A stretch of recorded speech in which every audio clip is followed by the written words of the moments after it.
In this presentation, we'll be looking at the endocrine system, specifically looking at hormones FSH, LH, and prolactin. This is for Physiology 1, Grand Canyon University. The endocrine system is a system made up of glands that carry out hormones. Hormones are chemical messengers that carry information and provide instructions throughout the body. It affects every cell, organ, and functions in the body. In this presentation, we will be looking at the hormones FSH, LH, and prolactin, but we'll review the endocrine system, hormones, the hypothalamus, the pituitary gland, the hypophyseal system. We will then look at the gonadotropin-releasing hormones, FSH, LH, and prolactin. The main function of the endocrine system is the release of hormones to the blood while it continues to monitor the levels of these hormones. The endocrine system is made up of 3 types of tissues: the endocrine gland, organs, the endocrine-related tissue, glands that are a specialized tissue that creates and releases substances. The endocrine gland creates and releases hormones.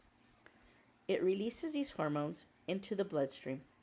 Glands of the endocrine system include the pineal gland, pituitary gland, thyroid glands, parathyroid gland, and the adrenal gland. In this presentation, we will review the pituitary gland. The organs of the endocrine system are the hypothalamus, pancreas, adipose tissue, ovaries, and testes. The hormones of the endocrine system affect many health aspects in our lives, either directly or indirectly. These include things like metabolism, blood pressure, blood sugar, electrolyte balance, growth and development, sexual functions, and reproduction. Hormones are molecules that are made in glands of the endocrine system. They include the hypothalamus, pituitary gland, adrenal gland, gonads, thyroid glands, parathyroid glands, and the pancreas. Hormones get released into the bloodstream where they travel through the body to a specific target cell. Depending on the hormone, some will only target a specific cell, while others will affect several cells throughout the body. The hormones land on receptors specific to the hormone, and that prompts a reaction in the target cell that will then activate the cell to do a specific action. There are several different classes of hormones, and this helps with maintaining homeostasis in the body. In order for the body to maintain homeostasis, it must be well regulated. This regulation can come from a single hormone or several hormones that regulate each other. This regulation is due to constant feedback from the target glands to the hypothalamus and pituitary glands. This helps in maintaining the necessary parameters needed for a proper functioning of the body. The hypothalamus is like the smart control center of a home. It is a small, almond-sized structure found below the thalamus and above the pituitary gland. It is located at the base of the brain above the brainstem. The function of the hypothalamus is to maintain homeostasis. It does this by regulating the autonomic nervous system or through managing hormones. It is a structure found deep within the brain and is the main connection between the endocrine system and the nervous system. It keeps the balance of the body in a stable state. It maintains homeostasis. The hypothalamus gets chemical signals through nerve cells in the brain and the peripheral nervous system. It also responds to signals from outside the body. It is responsible for reacting to these signals. Some of the things that the hypothalamus manages are the body's temperature, blood pressure, hunger and thirst, feeling full when eating, mood, sex drive, and sleep. The hypothalamus makes some hormones that are stored mainly in the posterior pituitary. It sends triggers in the form of hormones to the pituitary gland to either release hormones that directly affect a particular area of the body or a different hormone trigger to a different gland in the body for hormone release. The hypothalamus works with the pituitary gland. It is connected to and communicates with the posterior lobe through the pituitary stalk. It sends hormones to inform the anterior and posterior pituitary where to secrete its hormones. There are two hormones that are made by the hypothalamus, but they are stored in the posterior pituitary. When the hormones are in demand, the hypothalamus will trigger the posterior pituitary to release these hormones into the bloodstream.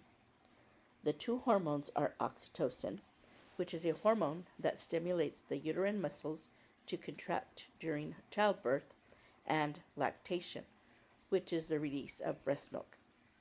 It also plays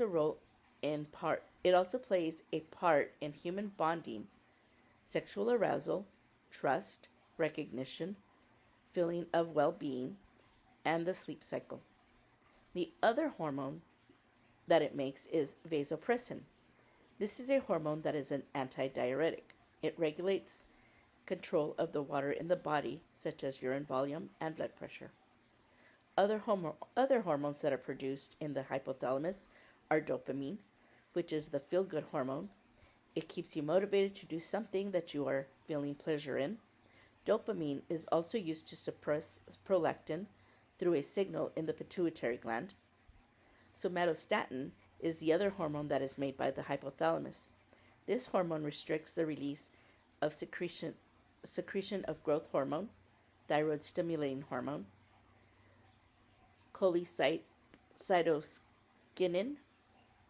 and insulin.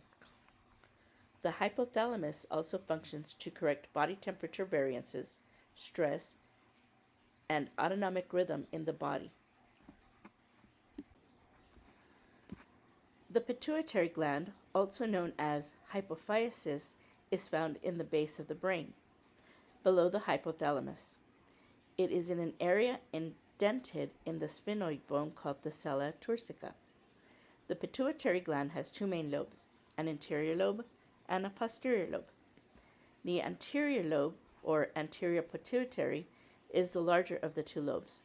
It has a hormone-secreting epithelial cells. It is connected to the hypothalamus through blood vessels. The posterior pituitary has unmyelinated secretory neurons. It connects to the hypothalamus through nerve tracts. The pituitary gland is small, pea-sized, and weighs less than a gram. It is part of the endocrine system, and its function is to make several necessary hormones. It is also responsible for informing the other endocrine glands to release hormones. Some of the functions that the pituitary gland is responsible for is growth, metabolism, reproduction, response to stress or trauma, lactation, water and sodium balance, labor, and childbirth. It monitors the body's functions through hormonal signals. It sends signals to the organs and glands to let them know what functions are necessary and when. As mentioned before, it works with the hypothalamus, creating a hypothalamus pituitary complex. They work together to serve as the central command center of the brain to control vital body functions. The pituitary gland is connected to the hypothalamus through the pituitary stalk. With the stalk, the anterior pituitary lobe and the hypothalamus communicate with each other through hormones, and the posterior pituitary lobe through nerve impulses. Because the hypothalamus and the pituitary gland work closely together, if one is damaged, it can affect the hormonal function of the other. The hypophyseal portal system is a vascular network where venous blood flows directly to the capillary beds through a connecting vessel, then to another capillary bed. The hypophyseal portal system is a necessary connection from the brain and most of the endocrine system. Starting at the base of the hypothalamus, a bundle of capillaries gather into small portal vessels that go to a connection stalk in the anterior pituitary. There, the portal vessel webs out to create the anterior pituitary capillaries that drain into the systemic venous system. Because of this, most of the blood supply and the anterior pituitary first goes to the hypothalamus. Since material exchange can only occur between the blood and surrounding tissue at the capillary level, the hypophyseal portal gives a specific route where releasing and inhibiting hormones can be picked up through the hypothalamus and immediately taken to the anterior pituitary at fairly high concentrations. It does not need to go through the regulatory circulatory route. Gonadotropin releasing hormones, GnRH, is produced by everyone. It is important in the reproductive health. They help the gonads or sex cells mature and function. The endocrine system is responsible for making GnRH. Neurons in the hypothalamus make and release GnRH into the blood vessels. Hormones go to the pituitary gland, and GnRH stimulates the pituitary gland to make and release follicle-stimulating hormones, FSH, and luteinizing hormones, LH. In females, GnRH indirectly stimulates the production of estrogen and progesterone. These female sex hormones are important in ovulation and conception. They also play a role in menstruation. The body releases increased levels of estradiol, a type of estrogen that raises GnRH production. As GnRH is raised, this signals a drop in follicle-stimulating hormone and an increase in luteinizing hormone. These changes stimulate the ovaries to release an egg or to ovulate. In males, GnRH triggers the production of LH, which determines how much testosterone and androgen the body can produce. FSH affects sperm production. If GnRH levels are extremely elevated, this can increase a risk of pituitary adenomas. These are benign tumors that can cause the body to make too much FSH and LH, which can lead to early puberty in children. If GnRH is low in females, it can cause unusual menstruation or absence of menstruation, no ovulation, delayed sexual maturity and puberty, female infertility, and low sex drive. In males, this delays puberty, low sperm count or no sperm count in ejaculation, or male infertility, low sex drive, or testicular disorders. Follicle-stimulating hormone, FSH, is a hormone that is important in sexual development and reproduction through its effects on the ovaries and testes. It works together with luteinizing hormone, LH. FSH is a hormone made and released in the pituitary gland. It is important in sexual development and reproduction. In the hypothalamic pituitary gonad axis, FSH levels are regulated. The hypothalamus releases gonadotropin-releasing hormones, GnRH, that triggers FSH and LH. The hypothalamus releases GnRH in small, short amounts in low pulse frequencies, which stimulates FSH to produce more at high pulse frequencies. This signals an increase in LH production. As FSH and LH are released into the bloodstream, they cling to receptors in the testes or ovaries, controlling the function of the testes and ovaries. The testes and the ovaries then release a controlled amount of GnRH to the hypothalamus, starting the cycle over. FSH is usually low in children, but as they get closer to puberty, the hypothalamus produces GnRH, which signals FSH and LH. This starts the change to sexual maturity and development. In boys, FSH and LH work together to signal the testes to start making testosterone. Testosterone is key in the physical change of puberty, like body hair, voice deepening, and the production of sperm. In girls, FSH and LH signal the ovaries to start making estrogen. This is key in the physical change of puberty, such as breast development and menstruation. Luteinizing hormone, LH, triggers the body processes for important sexual health, development, and reproduction. Luteinizing hormones are secreted by the pituitary gland, and this causes changes in the sex organs, which allows for a well-functioning reproductive system. LH, much like FSH, follicle-stimulating hormone, is part of a communication system between the brain, mainly the hypothalamus and pituitary glands, and the sex organs, the ovaries and the testes. The hypothalamus releases GnRH, which will signal the pituitary gland to secrete LH. The LH will send a message to the ovaries and testes to make a hormone necessary to begin and maintain the reproductive process. As mentioned before, LH and FSH work together to control the processes of the reproductive system. These hormones signal through chemical messengers for the ovaries and testes to start working on necessities as well as support of the reproductive system. In the pituitary glands, the female's LH gets released during the second part of the menstrual cycle, which is after the initial surge causes ovulation. LH is sent for 2 weeks at a constant rate. In males, LH is being released at a constant rate over time, releasing testosterone at a constant level. LH triggers ovarian changes that maintain the menstrual cycle and supports pregnancy. Progesterone is produced more frequently due to LH stimulation on the corpus luteum. This produces more progesterone during the third and fourth week of the menstrual cycle. Progesterone hormone is important in supporting early stages of pregnancy. As women age and enter menopause, the level of LH increases and the levels of estrogen and progesterone decrease. In males, LH triggers the testes to make testosterone, a hormone necessary in producing sperm. Testosterone is also necessary for other sex characteristics, such as deepening of the voice, increasing in the body's hair and muscle mass.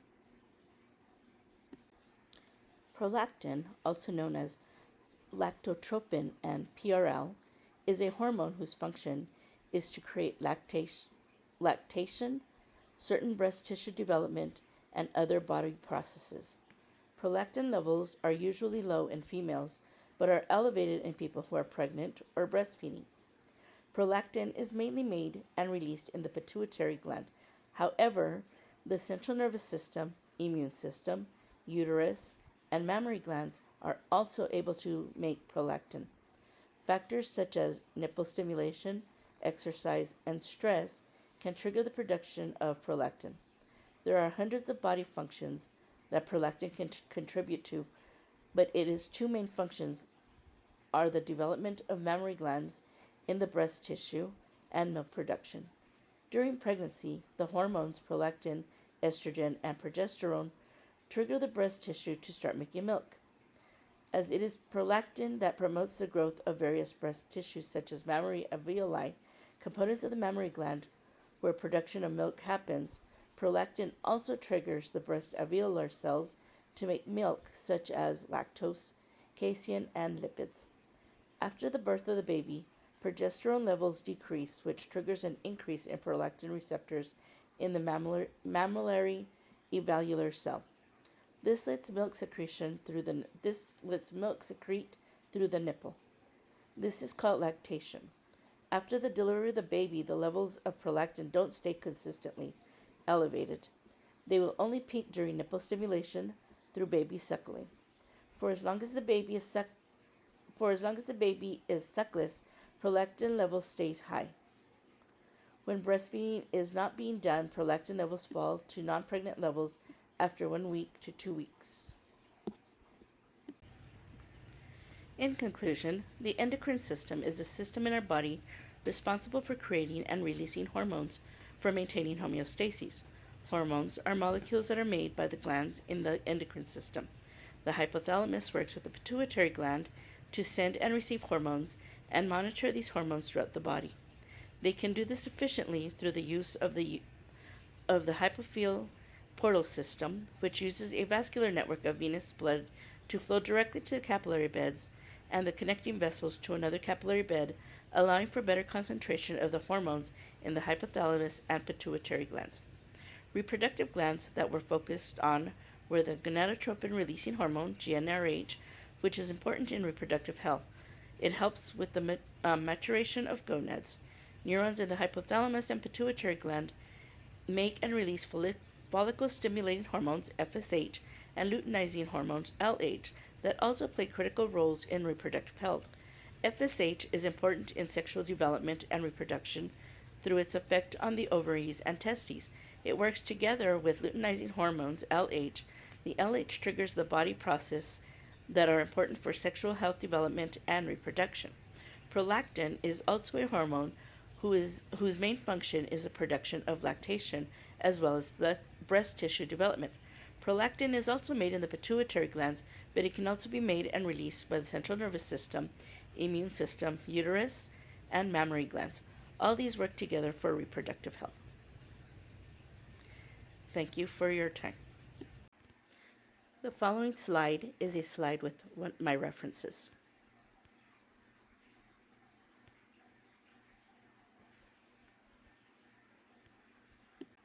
References continued.